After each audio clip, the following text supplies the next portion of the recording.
My favorite part about HSU, I think, is the faculty.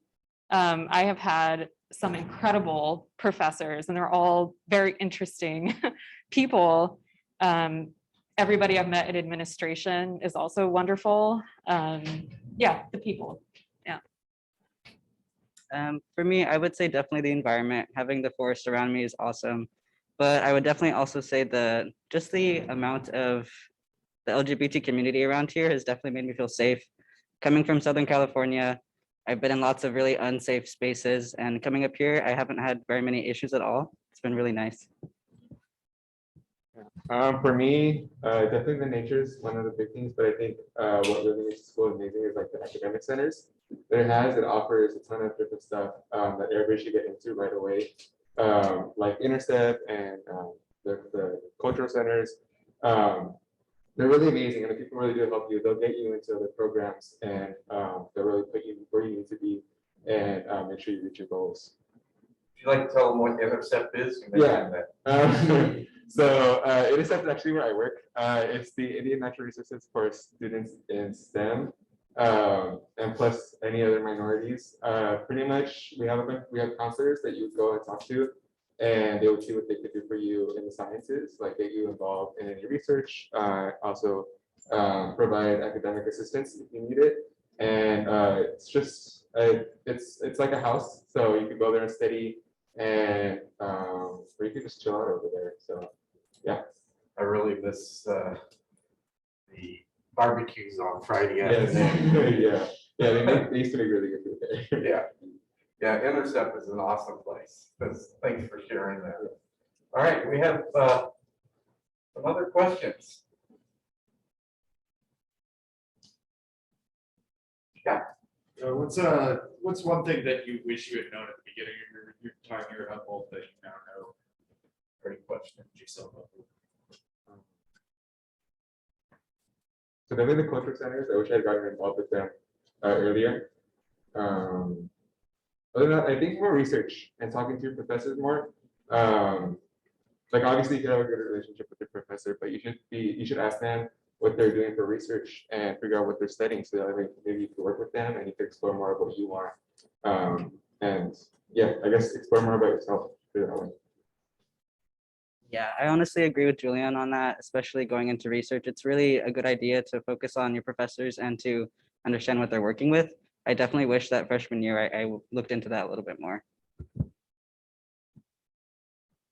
I would say the same thing. When I transferred to HSU, it was all 100% online. So with that, it's a little bit difficult to kind of form relationships with your professors. You're not interacting with them face to face, but you still can do it.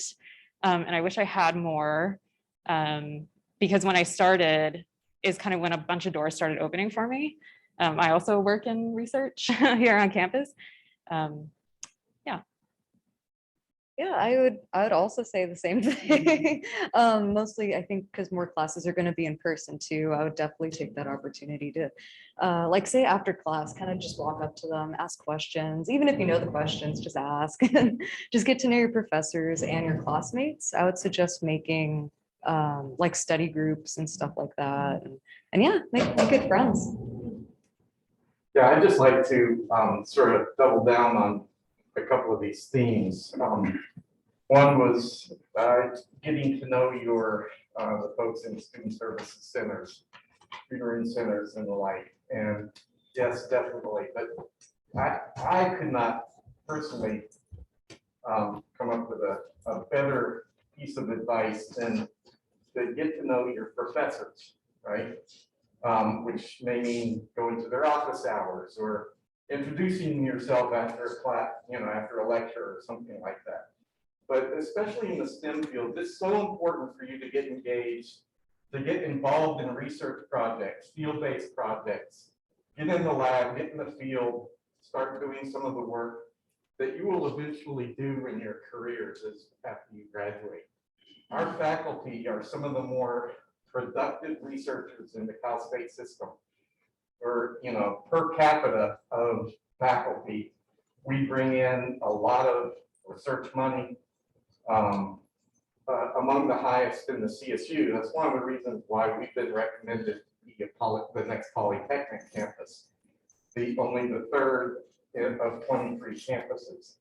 So again, get to know your faculty members, and if their research interests you, get involved in their research if they have a spot in their lab, and it will propel you into either your career or graduate school or whatever the next step is. So yeah, thanks for those thoughtful answers. Next question. I know you have them up at the top. There you go. Speaking of research opportunities, are there is there a place to look up internships or things you could do over the summer to work in your field? Is there? Yeah, I think I got a list from my advisor. So I think within your major, you're gonna have an advisor that's gonna like help you with classes. If you could speak up just a little Oh, bit. yeah. So if you have an advisor, I would definitely talk to them about that. And usually they'll just kind of like hand you a list or like different websites like USA Jobs and stuff like that. Then it'll show like a bunch of internships, even part-time jobs and a bunch of volunteer opportunities. I would also get involved with clubs if you can, like clubs that are involved in your majors, because they'll also give you the opportunity for internships and more opportunities like that. So I get a lot of emails from Intercept, like from different counselors and professors and from the department administration too. But when it comes to research internships on this campus, a lot of the time, what you have to do is just ask. Because a lot of the time, professors with their grad students don't always put it out there that they're looking for somebody. They'll kind of like choose somebody that they want, someone who's been doing well in their classes. Because as an undergrad, with research, I think a lot of the time you're not going to be getting paid. I'm getting paid, which is nice. So those opportunities are available, but your labor is extremely valuable. And so if you put it out there to your professors that you are interested in doing research and asking them about their projects and their grad students, they'll rope you in. Yeah, just exactly what they've been saying. I would definitely reach out to your advisor too. They can definitely give you links. I believe on the ACAC website, I forget what the actual acronym is. I think it's Academic Career and Counseling. I believe that on their website as well, they have quite a few links to internships and job opportunities. So I would check that out.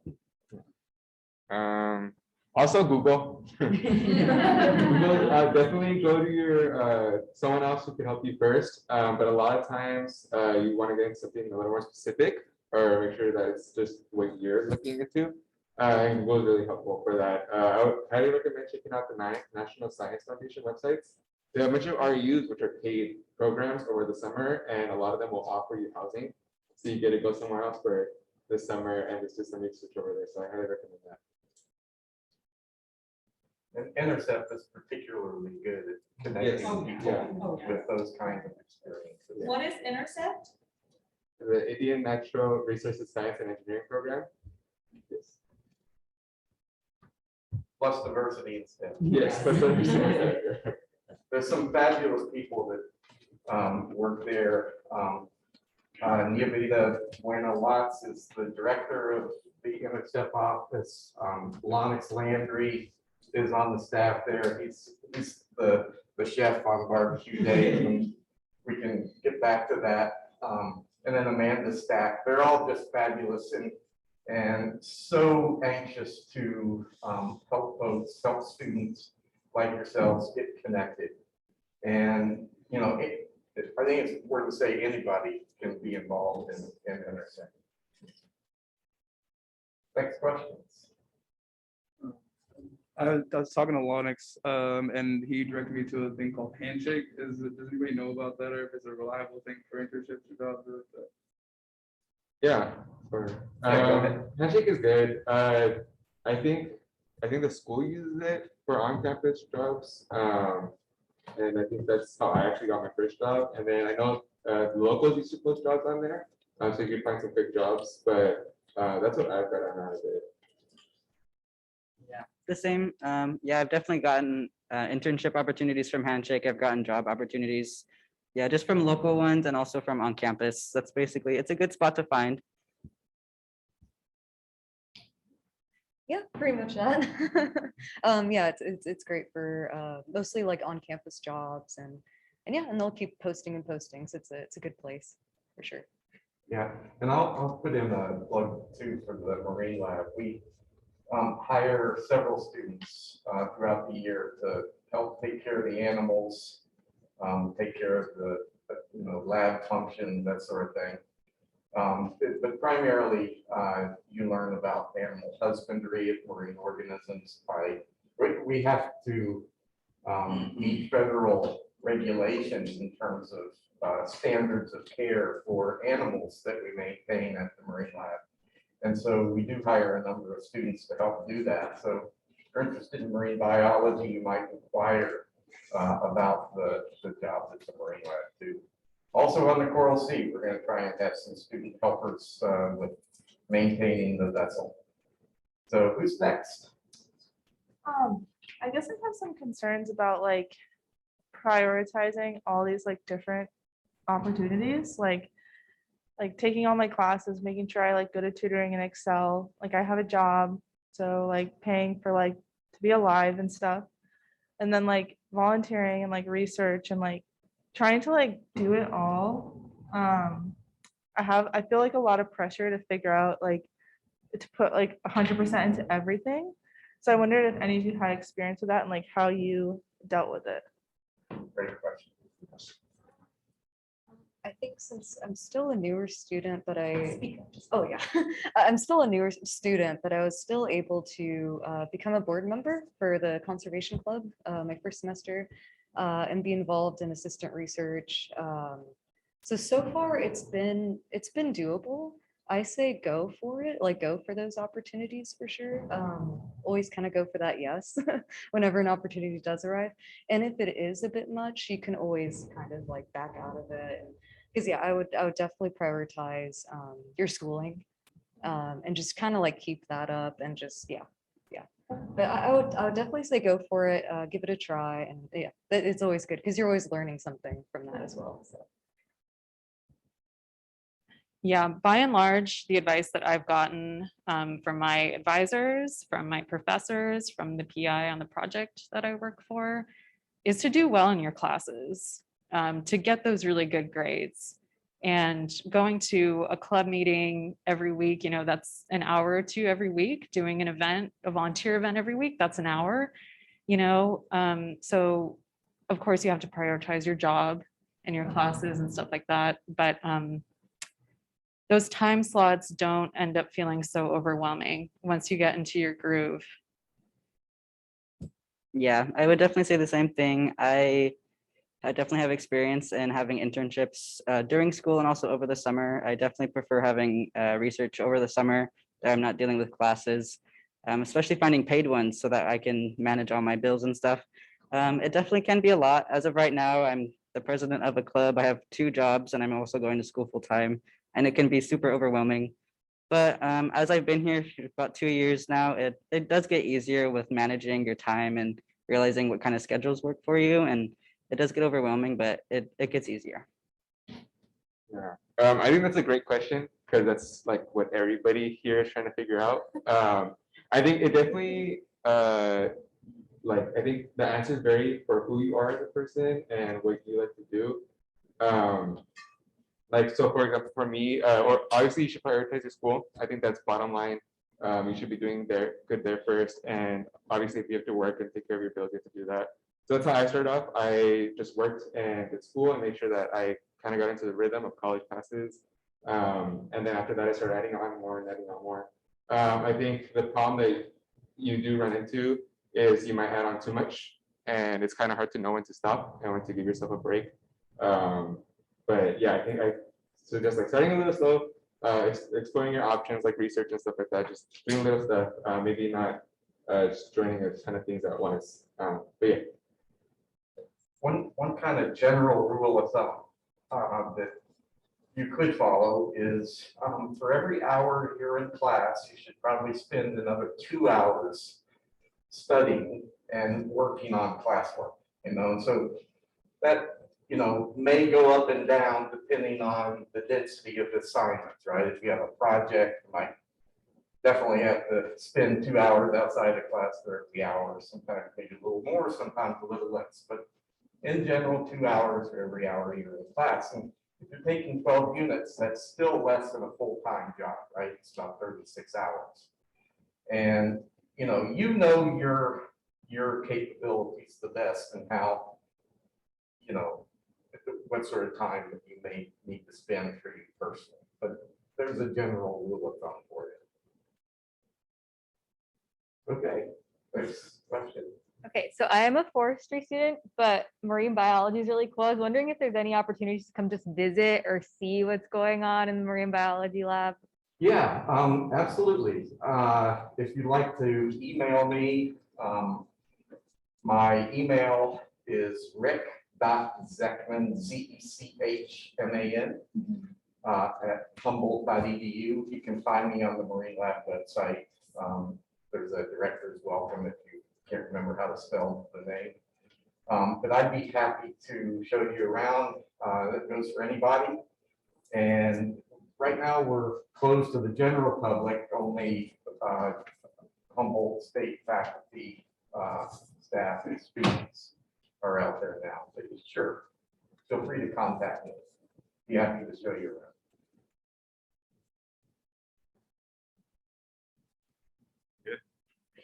Yeah, I was wondering if you could talk a little bit about clubs, like maybe some of the clubs you were involved in and some of your experiences. So I'm a part of 2 clubs. I'm the president of the pre-veterinary club and treasurer of the zoology club. They're both really great. Pre-vet club pretty much, helps you with applications and just general information about veterinary science if you guys are interested. And then zoology is just general like animals, and then they have like teachers come and present, or no, like professors come and present, and like a bunch of different presenters. And it's been more difficult with COVID to do events and stuff, so they're not super active in person, but definitely online. There's a lot going on, and yeah, I highly recommend that you get involved with those. So I've been a part of 3 clubs. I'm currently president of the American Indian Science and Engineering Society. I work directly with Intercept. That's a new club that I started last semester. We just kind of help out Native students in STEM. Non-Native students are also welcome if they want to help out. So that's a really good one. We're starting club events pretty soon, working with the Campus Center for Appropriate Technology. Going to start volunteering with the Potawatomi Gardens, which is like a local Native village. Other than that, I'm currently also a part of Conservation Unlimited. That's kind of a club for a lot of wildlife students or just CNRS students. A lot of them go there. There's volunteering as well there. A lot of times they have like eco talks where they have people who are doing research and they come in and talk about their experiences. I've also been a part of the Mycology Club, and I don't think the Mycology Club is currently still happening. I think the president left, but if it does come back up, it's really fun. That was really over Zoom. It was during COVID times as of right now, but they did talk about going into the local forests and identifying some mushrooms and stuff like that. I don't have a ton of experience with clubs. I kind of just joined the forestry club, but they do some really fun things. They just did a Christmas tree sale. It's a really old club, so it's really well established, and it's like a really smooth running machine, I guess, so to speak. And yeah, that's really cool and fun. I'm also, it's not exactly a club, but I'm also really involved with the recreation administration major, like those classes, and there is a rec club, which they're really trying hard to get started again this semester, and doing the center activities like once they start back up is really, really fun. I would really encourage you to do just go like rent a kayak or something, go paddle on the bay. There's so many cool things you could do. Can you tell them what center activities is? Yeah, it's this entity. It's on campus, and it's also the Humboldt Bay Aquatic Center that's in Eureka. And they do hiking trips, they do paddling trips, they do wilderness medicine classes through Knowles, all kinds of really cool stuff. They used to do an EMT class. I don't think they do anymore. Sailboats. Yeah, just there's a ton of stuff. There's also like the gym, there's a climbing wall, which I think they opened up. That's really worth checking out. Yeah. I bought a Christmas tree from the Forestry Club this year. The best Charlie Brown Christmas tree ever.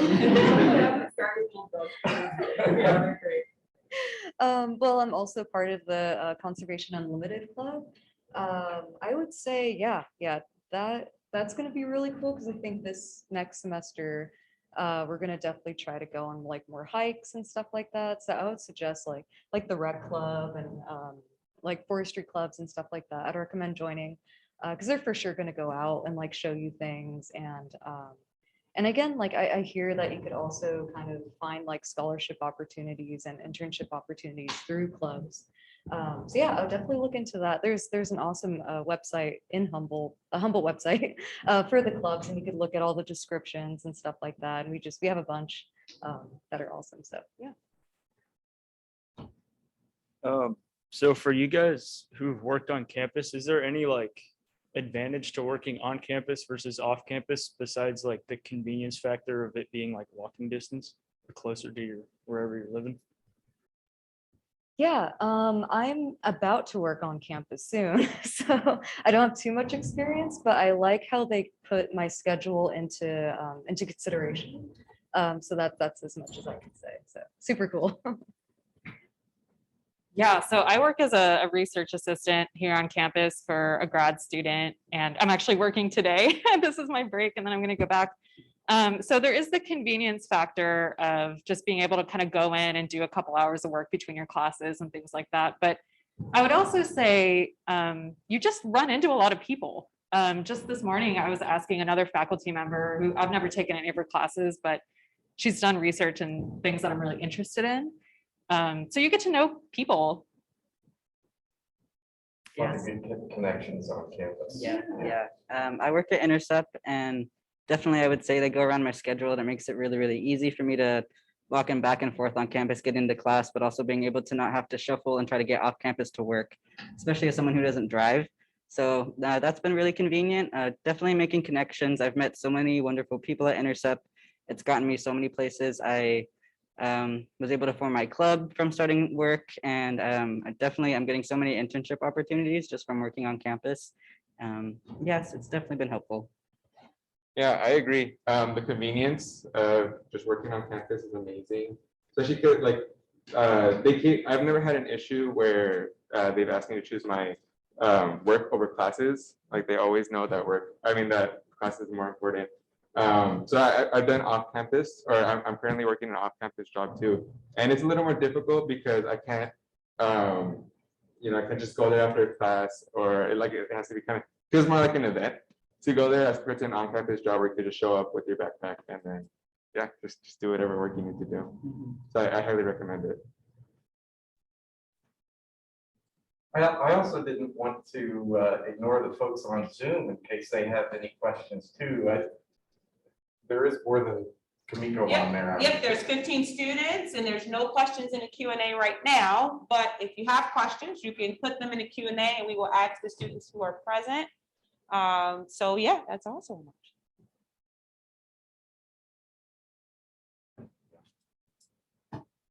Ooh, okay.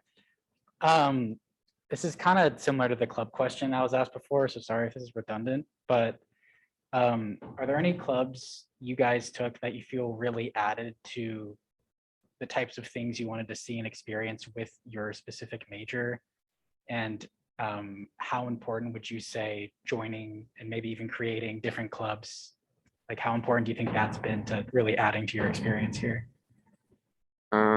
Yeah, I think, well, clubs are great because you're all there for the same kind of field.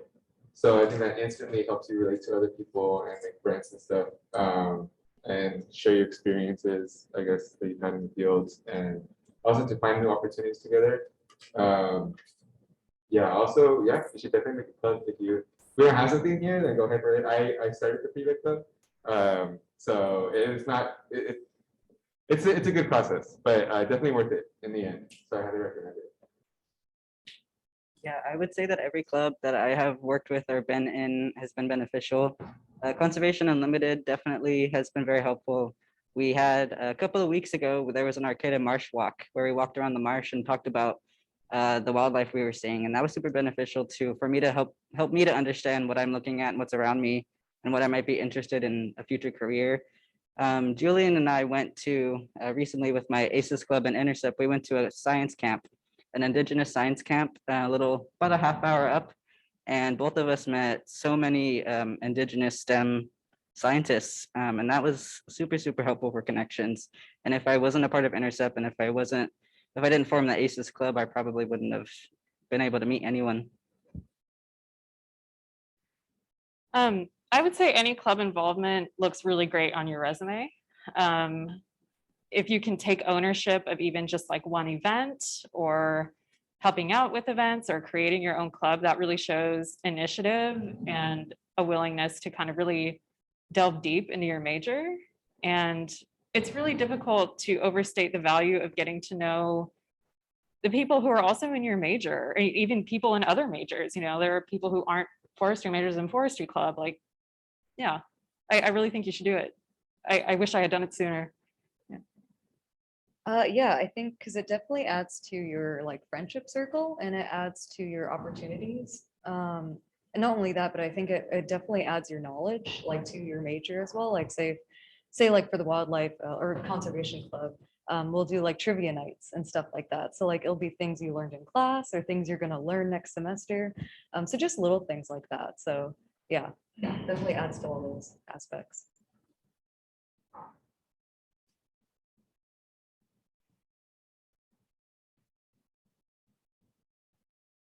Favorite restaurant in town?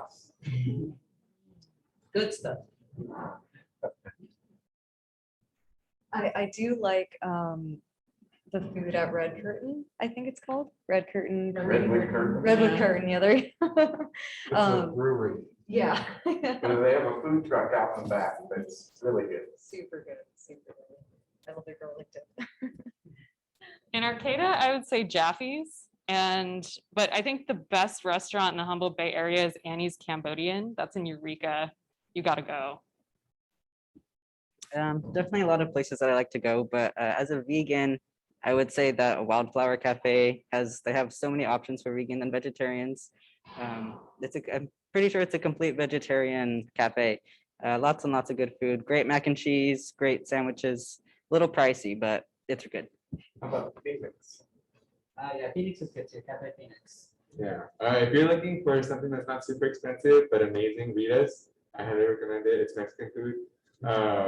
Yeah, they give you a lot of food. There's a bang for your buck. Also, the food trucks. Food trucks are really good if you like food. Los Giles. Los Giles is really good. It's really great to go late at night and get some good tacos. Worst restaurant. Places to avoid. That's a good question. Okay, so you're gonna be tempted. There's Tony's, it's a 24-hour place. Don't go. Just don't do it. Anyone else? You will be tempted though. Please don't tell them I said that, though. Yeah. Their selling point is that they're 24 hours. So the food is overpriced and it's honestly stuff that you could just make in your microwave. So there's things you got there, I guess. You ever feeling like you have a salt deficiency? Why did you guys choose to go to Humboldt State? I have actually lived here for a long time. I transferred here from College of the Redwoods, and I didn't start going there until a few years after I moved here. But it was actually really convenient because I've worked, in that time, I was working for the National Park Service, I was working for the state parks, I was working for the Forest Service. And everybody I talked to asked me like, wow, you're from Humboldt County. Did you go to Humboldt State? Like, that's such a great school. Like, you really should like go there. So here I am. Yeah, I mean, I was looking at a bunch of universities and this one just really stuck out to me just because the community that's around. Just like within the students and faculty, and I've heard so much good things about like professors.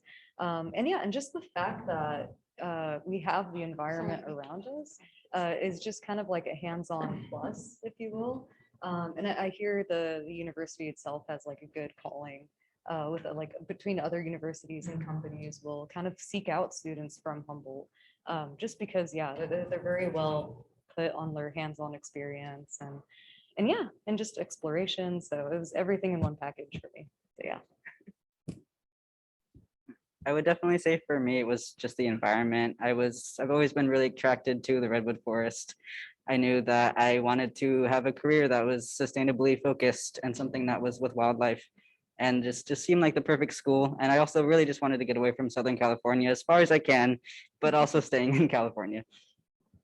Yeah, for me, it was definitely the cost, and they had what I wanted to study here. I'm studying zoology, and not many other schools offered that. But yeah, I think mainly the cost, but I feel so lucky that I came here. In the end, I'm really glad that I made this decision. Yeah.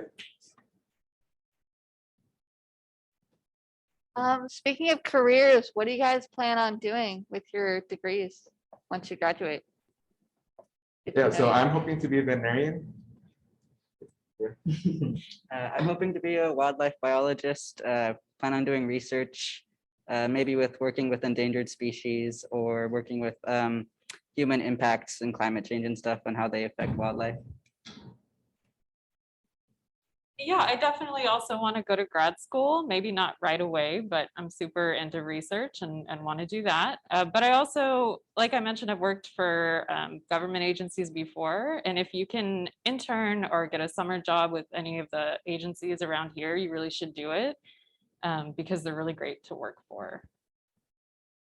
Yeah, and I plan to become hopefully like a wildlife researcher and kind of work with like a wildlife human conflict type of path and maybe like nonprofits and stuff like that. Maybe start one of my own.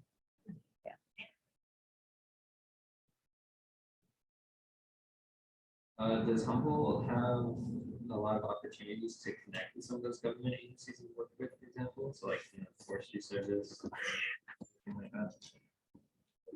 Oh yeah, big time, big time. Speakers come all the time. People who hire just shoot out emails to the forestry department to disseminate to students. Sometimes they're on campus. Like, yes, there is a really strong relationship. Yeah. Yeah, if you can get in touch with Intercept, they tend to have weekly discussions where they bring over a speaker who's usually in some type of STEM career, and they'll be from nonprofits, they'll be from federal organizations, and they're always really cool to connect with. You reach out to them and you can always get help. Yeah, what they said. I'll just add, we have two federal scientists that are embedded into programs on campus. So in fisheries biology, there is a fisheries biologist from the U.S. Geological Survey. And we have room in it's called the Fisheries and Wildlife Cooperative Unit. So again, funded by the USGS.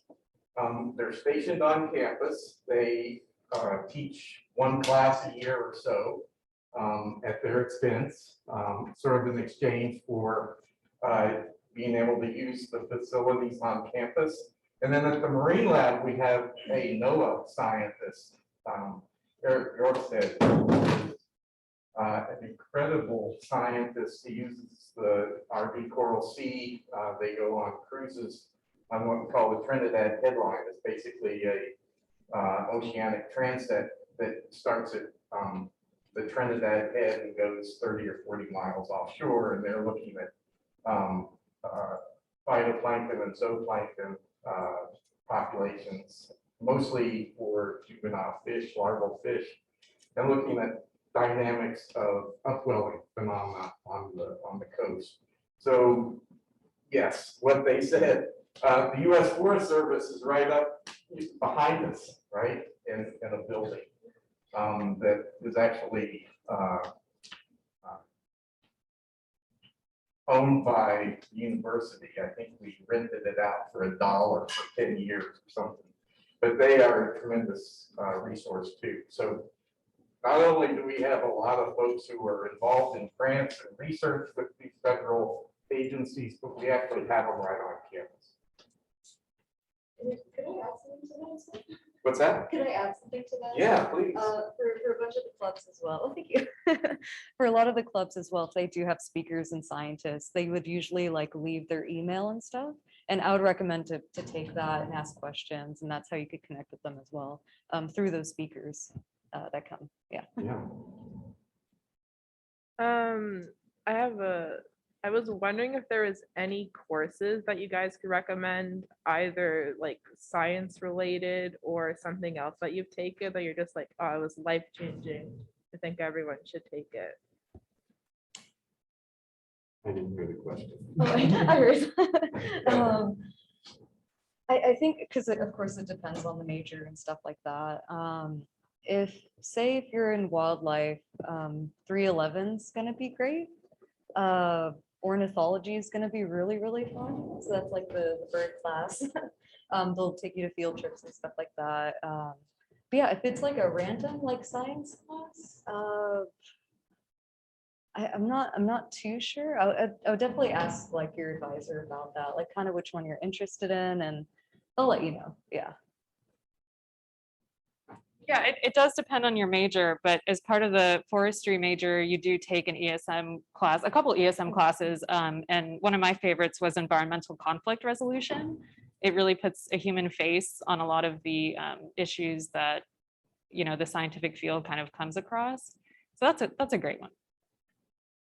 The first thing that came to my mind was Science 100, which is a class for, I forget what it's actually called, but it's for STEM professionals, teaching kids about what it means to be a STEM professional, or teaching students, I should say. Definitely taught me a lot about what I could be doing in my future with making like, we made like science posters, and we read like scientific articles, and it really helped me get an understanding of what I was getting into. I think for me, studying zoology and comparative anatomy was a really cool class. Being able to dissect different animals and compare their bodies is really cool. Yeah, also another class that everybody is like notorious for being hard here is zoology. So you guys might have to take it. It's a pain, but in the end, it's definitely worth it. The amount that you get out of the class is really great. If you're in wildlife, definitely take, if you can, Wildlife 111 with Jillian. That class is pretty much just resources if you want, and just connections as well, and opportunities for scholarships and internships, and a lot of speakers come up there too. So really good class. Got a first question in the chat. And the question is, what exactly is CCAT and what do students find themselves doing when involved with it? So I volunteer at CCAT, and I also I've been trying to get my club incorporated with them. CCAT's the Campus Center for Appropriate Technology. It's essentially like a sustainable building. They have a lot of their building materials are made out of sustainable things. I have volunteer once a week. They have volunteer Fridays, and it's like 2 hours long. They have a garden. I've worked in their garden. They had a building recently that they put down for cultural appropriation, and I helped them take that down. What else have we done? We've used like natural paints to paint their, we had a table we had to paint for them. There's also games that we've played. We've played like Loteria. Yeah, there's a bunch of fun things that are definitely upcoming. They have lots of solar power. They have like a solar power wash station where you can wash your hands and the water warms up through the solar power. Yeah, a lot of really cool things that they do, and they're definitely upgrading everything. Were you involved in care of the pigs? No, unfortunately, no. By the time I got there, the pigs were already gone. They did used to have pigs, though. Yeah.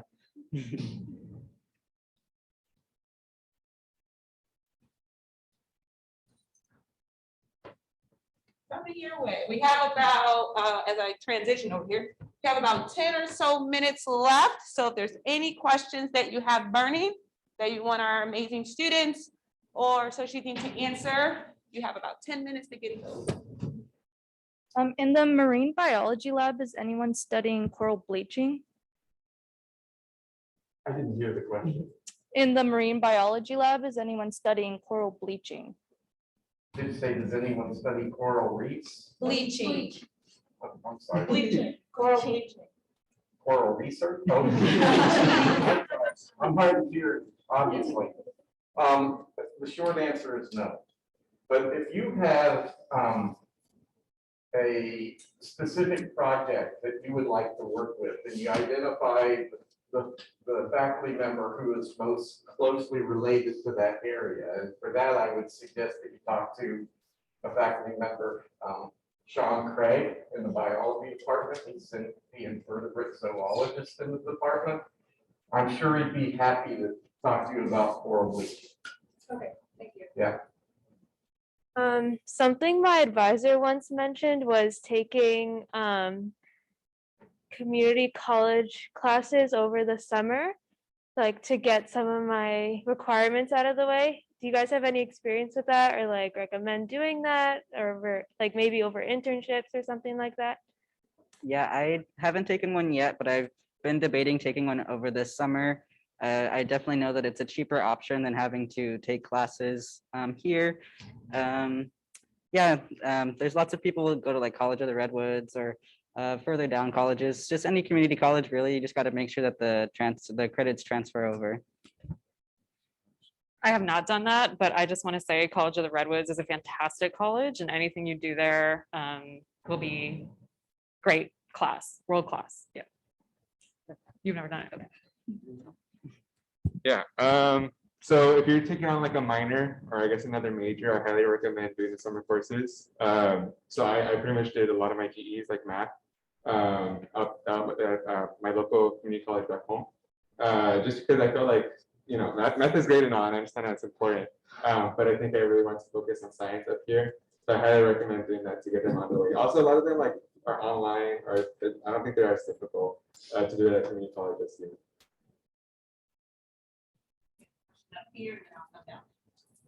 Yeah, like as far as starting a club or like helping to maintain a club, like how would you go about that? Yeah, so Like- there's online, you can look at, I don't remember what the website is, but there's a couple people like Molly Kressel. You could probably look up like Molly Kressel at HSU. And then through her, you could figure out the different process or like the steps that it takes to start a club. Yeah, I'm not sure what the websites are, but I'm sure if you just look it up through the HSU website, you'll find it.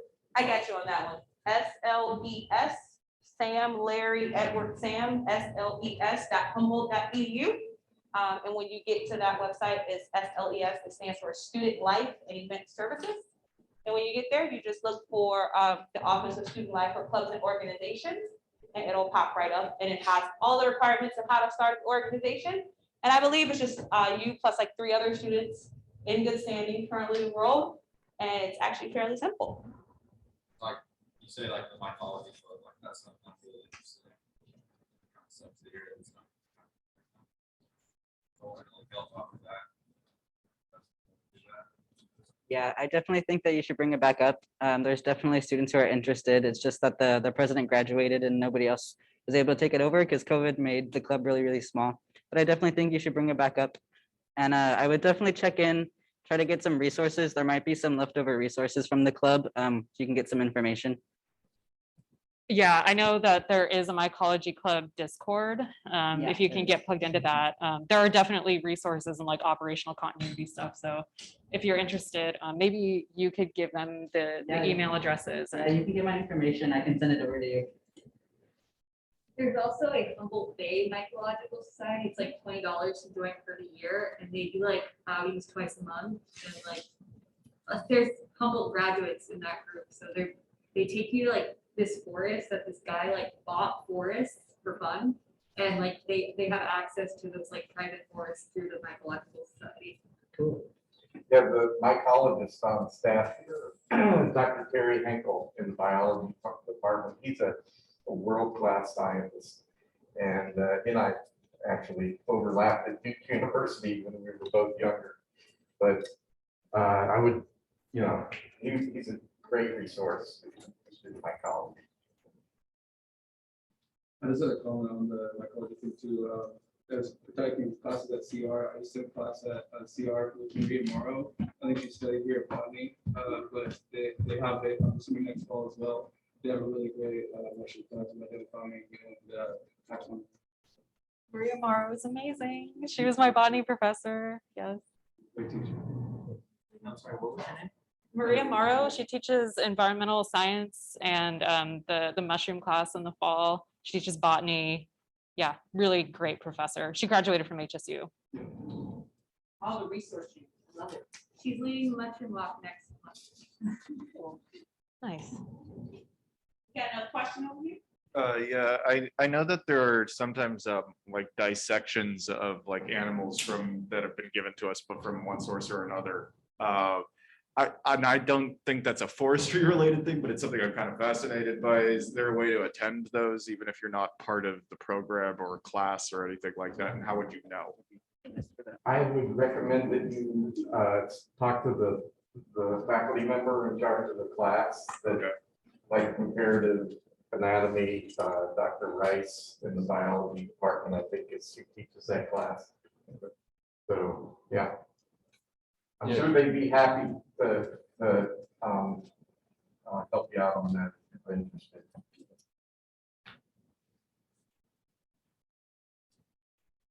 Yeah, maybe just going off that too, just like auditing classes that we might be interested in, or maybe we don't want to take that class or we can't, or are curious about these other things.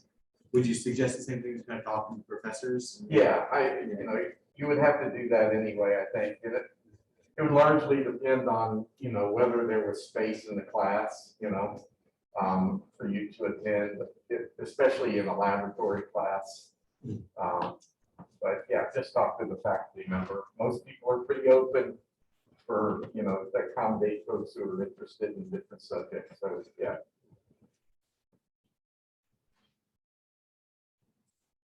Any other questions? Okay. Well, maybe our student panel can can end our session with, if there was one thing you wish you had known when you first arrived that you know now that you think will be helpful or beneficial to them, what would you share?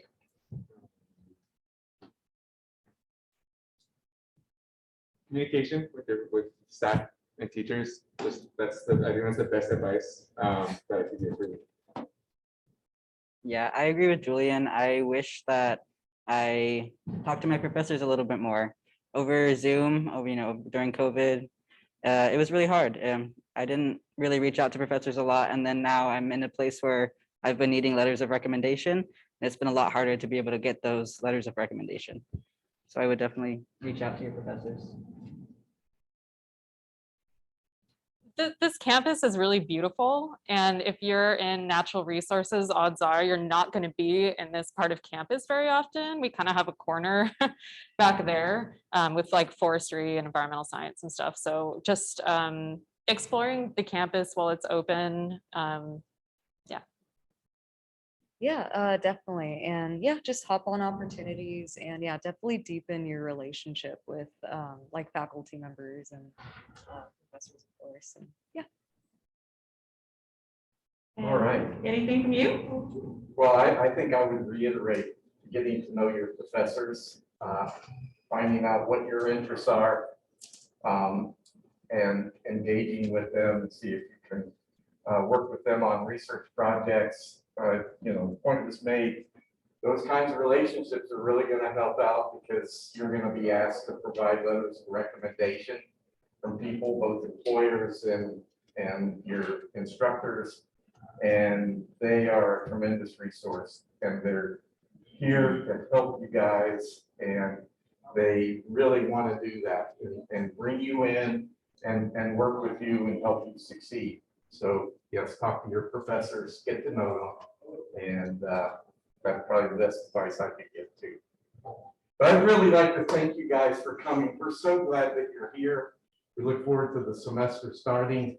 Again, if you'd like to come out to the Marine Lab, shoot me an email and do my best to find the time to show you around. You should also, if you're interested, check out Coral Sea on the dock in Eureka.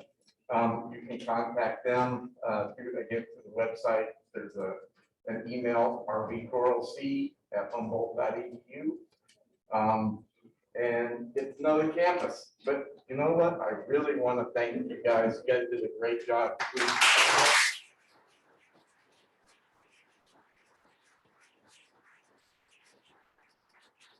And thanks to our dean of students, Dr. Ebony Ford Turnbow.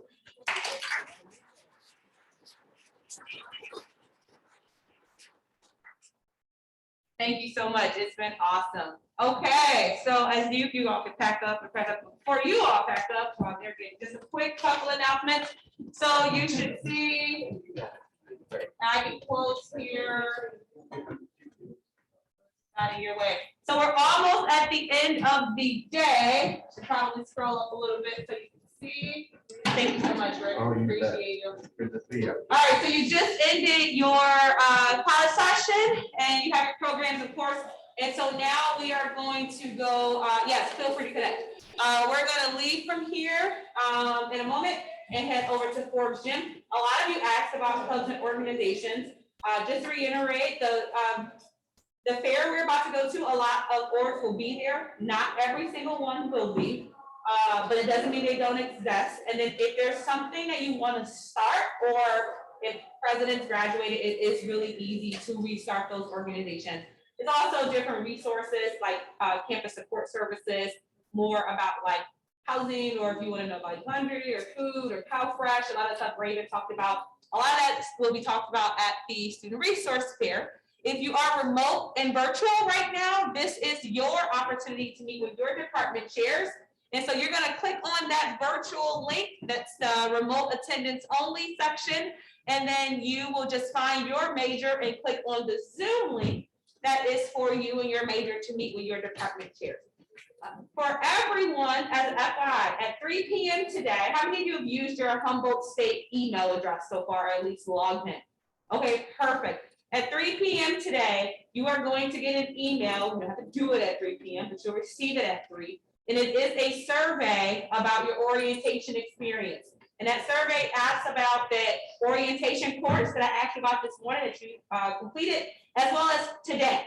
So the feedback that you provide, I think that survey might take 5 minutes, like maybe. The feedback you provide will help student lumberjacks that come after you to say, everything you did was amazing, keep doing it, or this was great, except please fix this part, and that sort of thing. And so be honest, be open, be objective, be fair, but we want your feedback to be able to share with our planning committee, who worked really, really hard to put this together, especially trying to do online, accommodate in person, and try to support our students as best we can. So if you could please make sure you can complete that survey at your earliest convenience, it'd be greatly appreciated. Any questions for me before we walk over, we'll walk as a collective over to Forbes? Yes. So the swag stuff ends tonight, right? Yeah. So you want to go in and complete your swag form. Now, if you absolutely like have an error and you can't get in, you can message us. The university is closed on Monday. It is MLK Day. So we are not open as a campus on Monday, but just email orientation@humboldt.edu if you really just have an issue, and we will get it worked out for you. But yes, the form, because it's been open for like 6 weeks. So just complete the form at your earliest. And if you have questions, we'll help you. Any other quick questions? All right, there's a bathroom and all that stuff along the way to Forbes. Let's pack up all our stuff. We're gonna head over together.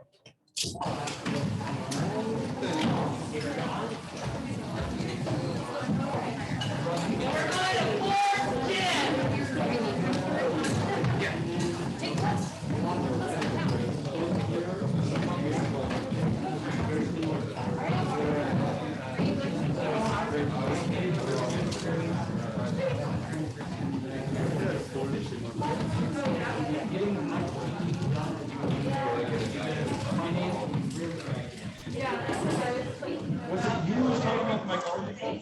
you got at least 100.